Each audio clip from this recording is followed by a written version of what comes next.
ಈಗ ಓಕೆನಾ? ನಮ್ಮ ಶಾಸಕ ಮಿತ್ರರು ಇಲ್ಲಿ ಧರಣಿ ಕೂತಿದ್ದಾರೆ ಗಾಂಧಿ ಸ್ಟ್ಯಾಚ್ಯೂ ಮುಂದೆ ಅಂತ ಹೇಳಿ ವಿಚಾರ ನಂಗೆ ತಿಳಿಯಿತು. ನಾನು ಅದರಿಂದ ಅವ್ರನ್ನ ಯಾತಕ್ಕೋಸ್ಕರ ಧರಣಿ ಕೂತಿದಾರ ಅಂತ ವಿಚಾರಣೆ ಮಾಡ್ಲಿಕ್ಕೆ ಬಂದೆ. ಅವರು ಹೇಳ್ತಕ್ಕಂಥ ಕಾರಣ ಏನು ಅಂತಂದ್ರೆ, ಅಸೆಂಬ್ಲಿ ಕರೆಯೋದು ಒಂದು ವರ್ಷದಲ್ಲಿ 3 ಬಾರಿ ಮಾತ್ರ ಅಸೆಂಬ್ಲಿ ಕರೀತಕ್ಕಂಥದ್ದು, 15 ದಿವಸ ನಡೀತದೆ. ಇಂಥ ಸಂದರ್ಭದಲ್ಲಿ ನಮ್ಮವು 108 ಜ್ವಲಂತ ಸಮಸ್ಯೆಗಳಿದ್ದಾವೆ. ಕಾನ್ಸ್ಟಿಟ್ಯೂನ್ಸಿ ಕ್ಷೇತ್ರದ ಜನ ಅವ್ರನ್ನ ಕೇಳ್ತಾರೆ, ಏನ್ ಮಾಡಿದ್ರಿ ನೀವು ಇದಕ್ಕೆ ಹೋಗಿ ಅಸೆಂಬ್ಲಿಗೆ ಹೋಗಿ ಅಂತಕ್ಕಂಥದನ್ನ, ಸಮಸ್ಯೆನ ಬಗೆಹರಿಸಿದ್ಬಿಟ್ಟು ನೀವು ಬರೀ ಕಿತ್ತಾಡ್ಕೊಂಡು ಹೊಡೆದಾಡ್ಕೊಂಡು ಅದನ್ನ ಅಸೆಂಬ್ಲಿನಲ್ಲಿ ಕಾಲ ಕಳೆಯೋದು ಸೂಕ್ತ ಅಲ್ಲ ಅಂತಕ್ಕಂಥ ಭಾವನೆಯನ್ನ ವ್ಯಕ್ತಪಡಿಸ್ತಾ ಇದ್ದಾರೆ ಕ್ಷೇತ್ರದ ಜನ. ಅದಕ್ಕೆ ನಾನು ಬಿಜೆಪಿ ಅವರಲ್ಲಿ ಮನವಿ ಮಾಡ್ತೀನಿ. ಅವರು ಈಗ ನಾಗೇಂದ್ರ ಅವರ ರಾಜೀನಾಮೆಗೆ ಒತ್ತಾಯ ಮಾಡ್ತಾ ಇದ್ದಾರೆ. ರಾಜೀನಾಮೆ ಯಾವಾಗ ನಾವು ತಗೊಂತೀವಿ ರಾಜೀನಾಮೆನ ಅಂತಂದ್ರೆ, ಕೋರ್ಟ್ನಲ್ಲಿ ಇದೆ ಇದು ಪ್ರಕರಣ.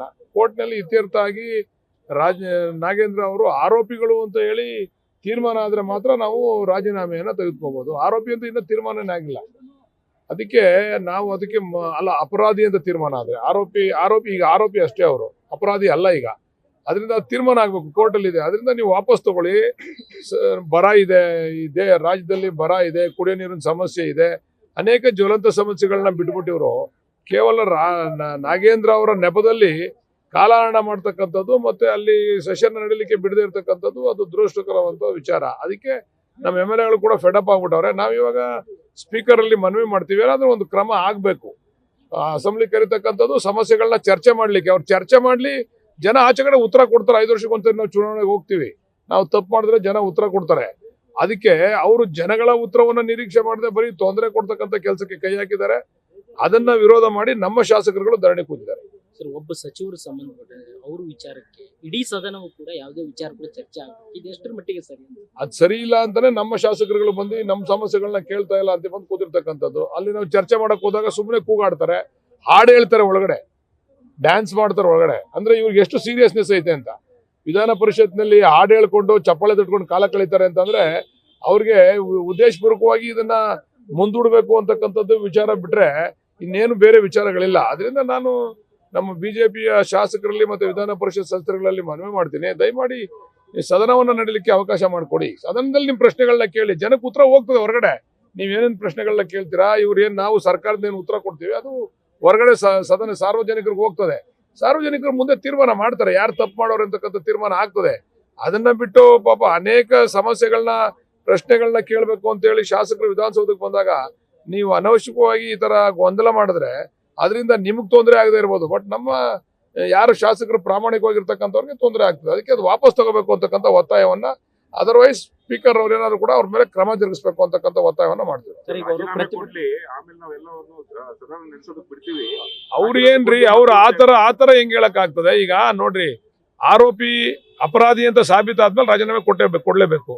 ಅಪರಾಧಿ ಅಂತ ಸಾಬೀತಾಗಿಲ್ಲ. CBI ಮತ್ತೆ ID ಅವರೆಲ್ಲ ಯಾರವರು?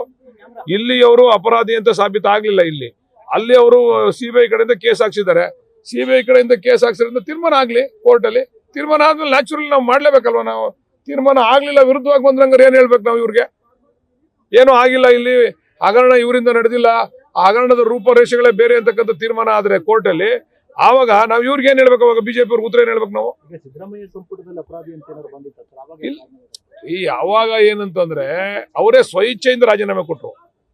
ಕಾರಣ ಏನಂತಂದ್ರೆ ಮುಜುಗರ ಆಗೋದ್ ಬೇಡ, ತನಿಖೆ ಆಗ್ಲಿ ಅಂತೇಳಿ. ತನಿಖೆ ಆಗಿ ಕೆಲವು ಕೆಳಗಡೆ ಕೋರ್ಟ್ನಲ್ಲಿ ತನಿಖೆ ಆಗಿ ಏನೂ ಆಗಿಲ್ಲ ಅಂತಕ್ಕಂಥ ವಿಚಾರ ಬಂದ್ಮೇಲೆ ಅವ್ರನ್ನ ಮತ್ತೆ ಮಂತ್ರಿಮಂಡಲಕ್ಕೆ ತೆಗೆದುಕೊಂಡಿದ್ದೇವೆ. ಈಗ CBIನವರು ಬೇರೆಯವರೆಲ್ಲ ಎಂಟ್ರಿ ಆಗ್ತಾ ಇದ್ದಾರೆ. ಆಗ್ಲಿ, ತೀರ್ಮಾನ ಆಗ್ಲಿ. ತೀರ್ಮಾನ ಆದ್ಮೇಲೆ ಅದರದ್ದೇ ಆದಂತ ಕ್ರಮ ಆಗ್ತದೆ. ಸರ್, ಈಗ ಪ್ರಾಸಿಕ್ಯೂಷನ್ ಕೇಳಿದ್ದಾರೆ ಸರ್, ಈಗ ರಾಜ್ಯಪಾಲ ಪ್ರಾಸಿಕ್ಯೂಷನ್ ಕೇಳಿದ್ದಾರೆ ನಾಗೇಂದ್ರ ಅವ್ರು ಅದು ನಾವ್ ಹೇಳ್ತಾ ಅಲ್ವಾ, ಕಾನೂನು ಅಲ್ವಾ? ಕಾನೂನು ಎಲ್ರಿಗೂ ಒಂದೇ ಅಲ್ವಾ? ಕಾನೂನಲ್ಲಿ ತೀರ್ಮಾನ ಆಗ್ಲಿ, ಕಾನೂನಲ್ಲಿ ಅಪರಾಧಿ ಅಂತ ತೀರ್ಮಾನ ಆಗ್ಲಿ, ಆಮೇಲೆ ನೋಡೋಣ. ಈ ಬರೀ ಆರೋಪಿ ಅಷ್ಟೇ, ಅಪರಾಧಿ ಅಲ್ಲ ಅವರು. ಅಪರಾಧಿ ಅಂತ ತೀರ್ಮಾನ ಆದ್ಮೇಲೆ ಸರ್ಕಾರ ಅದ್ರ ಬಗ್ಗೆ ಕ್ರಮ ತಗೊಂತದೆ. ಈಗ ಇವ್ರ ನೋವು ಅವರು ವ್ಯಕ್ತಪಡಿಸಿದ್ದಾರೆ, ಬೇರೆಯವ್ರಿಗೂ ಈ ನೋವು ಇದೆಯಲ್ವಾ? ಬೇರೆಯವರು ಮುಂದಾಗ್ತಾರೆ, ಬೇರೆಯವರು ಬಂದು ಕೂತ್ಕೊಂತಾರೆ ಇಲ್ಲಿ. ಅಂತಿಮವಾಗಿ ನಮ್ಮ ಗೋಳನ್ನ ಕೇಳ್ತಕ್ಕಂಥವ್ರು ಗಾಂಧಿ ತಾತ ಒಬ್ರೆ. ಅದಕ್ಕೆ ಅವ್ರ ಮುಂದೆ ಕೂತ್ಕೊಂತಾರೆ. ಈಗ ಸದನ ನಡೆಸುವಲ್ಲಿ ಎಲ್ಲೊಂದ್ ಕಡೆ ಆಡಳಿತಾರೂಢ ಪಕ್ಷ ವಿಫಲವಾಯ್ತು ಅನ್ನುವಂತ ಮಾತು ಕೂಡ ಬರುತ್ತೆ ಸರ್. ಎಲ್ಲ ಕೂಗಾಡ್ತಾ ಇದ್ರೆ ನಾವ್ ಹೆಂಗ್ ಸದನ ಹೊಡಿಯಕ್ಕಾಗುತ್ತಾ ಅವ್ರಿಗೆ? ಅವರೆಲ್ಲ ಬುದ್ಧಿಜೀವಿಗಳು ಅನ್ಸ್ಕೊಂಡಿದ್ದವ್ರು ಅಂತಕ್ಕಂಥವ್ರು, ಅವ್ರು ಹೊಡಿಯಕ್ಕಾಗುತ್ತಾ? ಅದಕ್ಕೆ ಕೂಗಾಡೋದನ್ನ ನಿಲ್ಲಿಸಿ ದಯಮಾಡಿ ಸದನವನ್ನ ಸುಗಮವಾಗಿ ನಡೆಸಲಿಕ್ಕೆ ಅವಕಾಶ ಮಾಡಿಕೊಡ್ಬೇಕು ಅಂತ ನಾನು ಈ ಸಂದರ್ಭದಲ್ಲಿ ಅವರಲ್ಲಿ ಮನವಿ ಮಾಡ್ತೀನಿ.